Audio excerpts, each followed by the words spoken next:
So welcome back to the Charvi charms. ఈరోజు vlog వచ్చేసి మేము శ్రీశైలం అయితే వెళ్తున్నామట. సో ఎర్లీ మార్నింగ్ మేమైతే చక్కగా టిఫిన్ చేసి మేమైతే స్టార్ట్ అయిపోయాం. కాజా టోల్ గేట్ దగ్గర అయితే మేము టిఫిన్ చేసాం. Vijayawada to Srisailam route map పెట్టుకొని మరీ మేము శ్రీశైలానికి అయితే స్టార్ట్ అయిపోయాం. కానీ మనం ఒకటి అనుకుంటే దేవుడు ఒకటి చూపించినట్టు మేము శ్రీశైలానికి పెడితే కోటప్ప కొండ దగ్గరికి వచ్చేసాం. సో వచ్చాం కదా అని చెప్పి ఇంక ఫైనల్లీ మేము కొండపైకి అయితే వెళ్ళడానికి అయితే ఫిక్స్ అయ్యి కొండపైకి అయితే వెళ్తున్నాము. ఆ తర్వాత తెలిసింది కొండ పక్కనే నుంచే శ్రీశైలం కూడా వెళ్ళొచ్చని. సో వచ్చాం కదా అని ఫైనల్లీ శ్రీశైలం కొండపైకి అయితే మేము వెళ్ళిపోయామన్నమాట. సైడ్ విజువల్స్ అయితే చూడడానికి అయితే చాలా బాగుంది. అండ్ టెంపుల్ కూడా చాలా ప్రశాంతంగా చాలా పీస్ఫుల్గా కూడా ఉంది. ఎవరైనా వెళ్తానంటే కూడా నేను కంపల్సరిగా విజిట్ చేయాల్సిన ప్లేస్ అనే చెప్తాను. అంత పీస్ఫుల్గా అంత బాగుంది. అండ్ మేము పైకి వెళ్ళిన వెంటనే ఇట్లాగా దక్షిణమూర్తి ఫోటో అయితే నాకు చాలా ఫుల్ ఆఫ్ అట్రాక్షన్ కింద కనిపించింది. అలాగే అక్కడ వినాయకుడి వారు కూడా ఉన్నారు విగ్రహం, అది కూడా చాలా బాగుంది. సైడ్ విజువల్స్ అనేవి కూడా అన్నీ చూడండి. మొత్తం ఊరు అనేది కనిపిస్తుంది కొండపైకి వెళ్ళిన తర్వాత. అండ్ సెంటర్ ఆఫ్ అట్రాక్షన్ లాగా ఆ నందీశ్వరుని కూడా పెట్టారు, చాలా పెద్దగా కూడా ఉంది, చాలా బాగుంది. అండ్ ఎంట్రన్స్ గోపురం అయితే ఇట్లాగుంది. ఆ ఎంట్రన్స్ గోపురం కూడా చాలా బాగుంది. ఇంకా అట్లాగా మేము లేట్ చేయకుండా దర్శనానికి అయితే వెళ్ళిపోయాం. వచ్చిన తర్వాత ఫోటో సెషన్ అనేది పెడదామని చెప్పి దర్శనానికి అయితే స్టార్ట్ అయిపోయాం. బయట గోపురం అయితే ఇట్లాగుంది. గోపురంలో మధ్యలో కూడా దేవుళ్ళు అనేవారు ఉన్నారు. ఆ గోపురం చుట్టూరు కూడా మొత్తం అన్ని దేవుళ్ళే ఉన్నారు. సో అట్లాగా మేము ఎర్లీ మార్నింగ్ అయితే వెళ్ళడం మూలంగా గుడి కూడా చాలా పీస్ఫుల్గా చాలా బాగుంది. అక్కడ మంకీస్ అనేవి కూడా చాలా ఉన్నాయి. మన దుర్గుళ్ళో ఎట్లాగైతే మెట్లకి ఎలా పూజ చేస్తారో అలాగే ఈ గుడిలో కూడా స్వామివారికి మెట్లు పూజ అయితే చేసుకొని స్వామివారిని దర్శించుకుంటారంట. ప్రతి మండే అభిషేకాలు అనేవి జరుగుతాయి. కొన్ని డేస్లో అయితే రోజు కూడా అభిషేకాలు జరుగుతాయంట. కానీ 7 లోపు అయితే అభిషేకాలు అనేవి కంప్లీట్ చేస్తారంట. సో ఎవరైనా అభిషేకానికి వెళ్ళాలంటే మార్నింగ్ 7 లోపల అయితే వెళ్ళండి. లోపల శివయ్య అయితే ఇట్లాగా మనకి దర్శనం అయితే ఇచ్చారు. అండ్ మేము దర్శనం చేసుకొని బయటకు వచ్చిన తర్వాత ఫొటోస్ అయితే మొదలు పెట్టాము. మంచిగా 4-5 ఫొటోస్ అయితే దిగాము. చాలా బాగుంది వ్యూ పాయింట్స్. అందులోని ఎర్లీ మార్నింగ్ కదా, ఇంకా సన్ రైజెస్ అనేది కూడా రాలేదు. సో అట్లాగా మేము కొన్ని ఫొటోస్ అయితే దిగి ఇంకా అక్కడి నుంచి స్టార్ట్ అవుదాం అనుకున్నాం. కానీ వెనకాల వ్యూ పాయింట్ చూసారా ఎంత బాగుందో. ఆ చివరంతా చక్కగా ఫాగ్ ఎఫెక్ట్ అయితే ఉంది, కానీ ఊరు మొత్తం అంతా కనిపిస్తుంది. అండ్ నెక్స్ట్ మనకి గుడికి కంప్లీట్గా గాలిగోపురం ఇవన్నీ కూడా ఉంటాయి. అండ్ పక్కనే నందీశ్వరుడు బయట చెప్పాను కదా చాలా పెద్దగా ఉంది. ఆ పక్కనే అట్లాగా దక్షిణమూర్తి స్వామి ఫోటో కూడా ఉంది. మేము దర్శనం చేసుకొని నెక్స్ట్ శ్రీశైలం వెళ్దామని చెప్పి ప్లాన్ చేసుకున్నాం. చక్కగా మంచిగా పెట్రోల్ అదైతే ఫుల్ ట్యాంక్ అయితే చేయించుకొని నెక్స్ట్ డెస్టినేషన్కి అయితే స్టార్ట్ అయ్యాము. కానీ మా మావయ్య అలా కాదు, నెక్స్ట్ నీకు ఒక గుడికి తీసుకెళ్తాను, చాలా పురాతనమైన టెంపుల్ అని చెప్పని అన్నారు. సో ఎక్కడికా అని అంటే ఇది ఒక అమ్మవారి టెంపుల్, అలాగే శివయ్య కూడా ఉంటారు. శ్రీ త్రిపురేంద్రకేశ్వర స్వామివారి దేవస్థానం అని చెప్పి త్రిపురాంతకపురంలో ఉంటుంది. కానీ ఇది చాలా పురాతనమైన టెంపుల్ మాట. దీనికి ఒక స్థల పురాణం అలాగే ఒక చరిత్ర, ఒక స్టోరీ కూడా ఉంది ఈ గుడి గురించి. ఇది చాలా పూర్వనాటికాలంది గుడి అంట. సో ఎప్పుడైనా ఎవరైనా వెళ్ళాలనుకుంటే ఈ త్రిపురాంతకపురంలో ఉంటుంది. దీనికంటే ఒక స్థల పురాణం, ఒక చరిత్ర అన్నీ కూడా ఉన్నాయి. ఈ లోపల గుడి మాత్రం చాలా పురాతనమైన గుడి. గోపురం కూడా మీరు చూస్తే చాలా పురాతనం కింద ఉంది.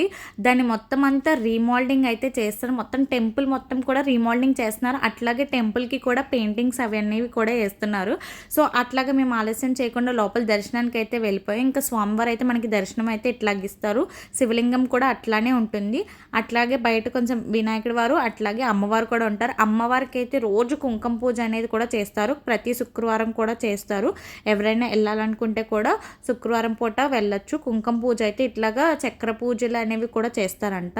కానీ గుడి గాలిగోపురం చూసారా ఇప్పుడు పురాతనవి కదా, మొత్తం అన్నీ కూడా చాలా మొత్తం అంతా ఇప్పుడు రీమోల్డింగ్ చేస్తున్నారు. అట్లాగే ఇక్కడ మనకి వినాయకుడి వారు దర్శనం ఇస్తారు. ఈ వినాయకుడి వారు కూడా ఎక్కడో పొలాల్లో అట్లలో దొరికారంట. సో, తెచ్చిపెట్టారు ఆ స్వామివారిని కూడా అట్లాగే నిత్యం పూజలు అవన్నీ చేస్తారు. లోపల చిన్న చిన్న లింగాలు అవి కూడా ఉన్నాయి.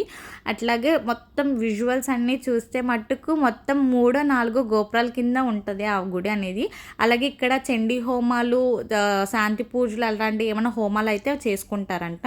ఇంకా అట్లాగా మేము నెక్స్ట్ శ్రీశైలం వెళ్ళిపోతున్నామా అంటే కాదు, ఇక్కడ త్రిపురాంతకపురంలోనే శ్రీమాత్ర బాల త్రిపుర సుందరి దేవి అమ్మవారి టెంపుల్ అయితే ఉందన్నమాట.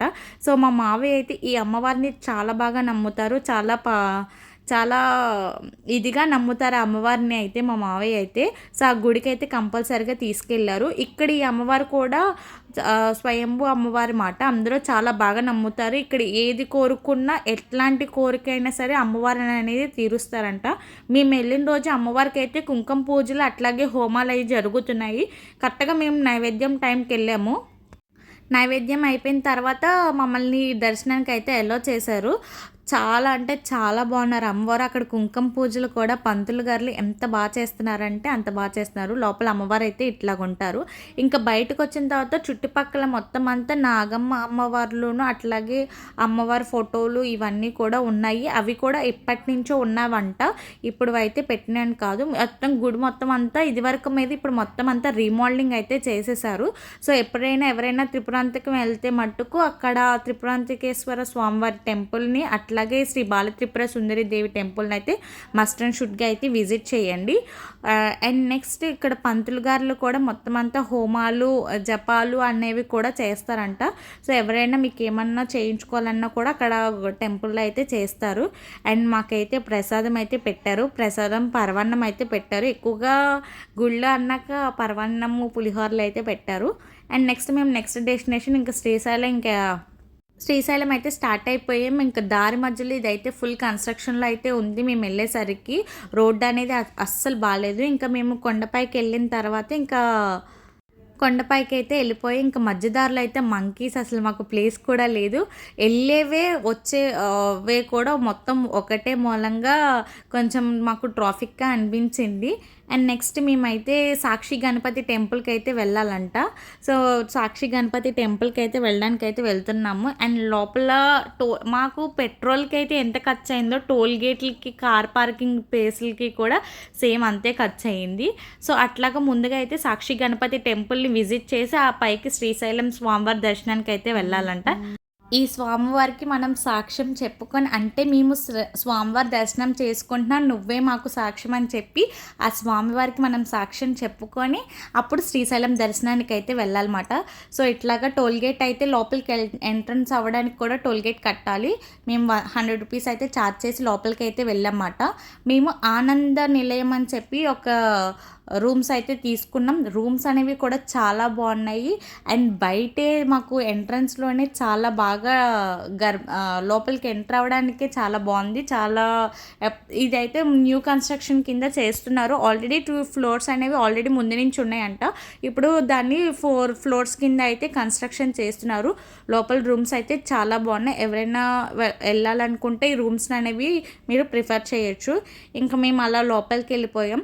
లోపలికి వెళ్ళిన తర్వాత ఇంకా మాకు హెయిర్ కటింగ్ మొక్కు అనేది ఉంది కాబట్టి ఇంకా ఆలస్యం చేయకుండా వచ్చిన వెంటనే బ్యాగ్స్ అనేవి రూమ్లో పడేసి కళ్యాణ్ కట్టకైతే వెళ్ళిపోయాము. స్టార్ట్ అయిపోయామాట కళ్యాణ్ కట్టకి. ఇంకా కళ్యాణ్ కట్టలో అందరికీ గుండ్లైనా హెయిర్ కటింగ్ 3 కత్తిర్లైనా సరే ఒక్కటే ఛార్జ్ అంట. అందరికీ ఈక్వల్గానే అంట. కత్తిర్లైనా సరే గుండైనా సరే టోకెన్ తీసుకొని లోపల అనేది ఇస్తే వాళ్ళు చేస్తారంట టోకెన్ని బట్టే. సో, ముందుగా అయితే మా మావయ్య మొక్కు కోసమే మేము శ్రీశైలం అనేది వచ్చామన్నమాట. అండ్ మా మావయ్యకి అయితే ఫస్ట్ ముందు షేవింగ్ చేసిన తర్వాతే పైన గుండె అనేది తీస్తారన్నమాట. ఫైనల్లీ మా మావయ్య మొక్క అయితే కంప్లీట్ చేసుకున్నాం మేము సక్సెస్ఫుల్గా. మా మావయ్యని ఫస్ట్ నుంచి అంత హెయిర్లు అంటే అరౌండ్ 4 మంత్స్ నుంచో ఎప్పటి నుంచో మా మావయ్య అయితే ఆ జుట్టును అంతా పెంచుతున్నారు. ఇంకా మొత్తం అంతా ఒకసారిగా తీసేసరికి ఆ లుక్ అనేది చేంజ్ అయిపోయింది. సో, ఎట్లాగైనా గుండ్లు అయినా కూడా చాలా బాగున్నారు మా మావయ్య. ఇంకా ఆలస్యం చేయకుండా రోప్ వే అనేది ఎక్కడానికి అయితే స్టార్ట్ అయిపోయాం. రోప్‌వే ఎక్కడానికి టైమింగ్స్ అయిపోయినాయి అంట. 6 వరకే అంట. సో, మేము కరెక్ట్‌గా 6కి వెళ్ళాము. అయినా కూడా మమ్మల్ని లోపలికి అలో చేయలేదు. సో, స్టెప్స్ ద్వారాగా అయితే కిందకి వెళ్ళాలంట. 250 స్టెప్స్ అయితే ఉన్నాయి. సో, ఆ స్టెప్స్ ద్వారాగా అయితే మేము వెళ్ళాం. కానీ పైకి వచ్చేటప్పుడు మట్టుకు ఆటోలో వచ్చేసాము. వెళ్ళేటప్పుడు మాకు ఆటోస్ అవైలబుల్‌గా ఉంటాయని చెప్పి తెలీదు. సో, వచ్చేటప్పుడు మట్టుకు ఆటోస్ ఎక్కేసి వచ్చాము. ఆ రాళ్ళు కూడా ఎప్పటినుంచో రాళ్ళు కాబట్టి అసలు మా మమ్మీకి అయితే అసలు దిగడానికి అవ్వలేదు. ఆ రాళ్ళ మీద కూడా ఏవో రాసేసి ఉన్నాయి. అవి మనకి కనిపించట్లేదు కానీ ఎప్పుడువో కదా. సో, అవన్నీ కూడా ఇది పాతాళ గంగ అంట. సో, ఇందులో స్నానాలు చేయడం మూలంగా మన పాపాలన్నీ తొలగిపోతాయి అని అంటారు. ఇంకా నైట్ 9 మాకు స్పర్శ దర్శనం ఉంది. ఆ స్పర్శ దర్శనం కంప్లీట్ చేసుకొని వచ్చేసరికి 1 అయిపోయింది. ఆ రోజైతే ఎండ్ అయిపోయింది. Thanks for watching. Please do subscribe for more videos. Thank you. Bye.